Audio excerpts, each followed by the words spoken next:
வணக்கத்தை செலுத்துங்க. பழனி பாபாவை மதவாதத்துக்கு எதிரான நாள், மதவாதத்திற்கு எதிரான ஒரு புரட்சி நாள் அவன் இறந்த நாள் அறிவிச்சு நீ ஏன் வணக்கம் பண்ணல? அப்ப நான் வந்தா செய்வேன்ல. கைது பண்ணாம இருந்தா பர்மிஷன் கொடுத்தா இது எப்படி இருக்கு? இது கேட்க இன்னைக்கு பாருங்களா, இது பாருங்க.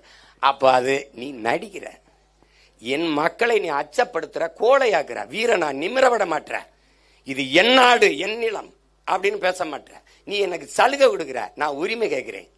உங்களுக்கு புரியுதா? அதனாலதான் நம்ம இந்த இந்த இடத்துல இந்த திமுகவை எப்படி நம்ம சொல்றதுன்னா, ஒரு எங்க அப்பா பெரியப்பாவை சரி பண்ண முடியாது, எங்க மாமா மைத்தனர் சரி முடியாது, தம்பி தங்கச்சியில சரி பண்ணோம்னா.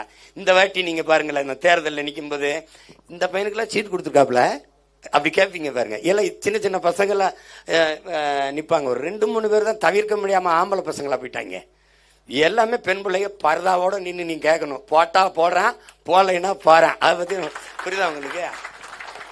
நீங்க கொஞ்சம் கொஞ்சமா தான் நகரும், கொஞ்சம் கொஞ்சமா தான் தகர்க்க முடியும். ஏன்னா 60 ஆண்டுகளா பொது புத்தியில ஊறி போயிடுச்சு, இவங்க தான் பாதுகாப்பான்ட்டு.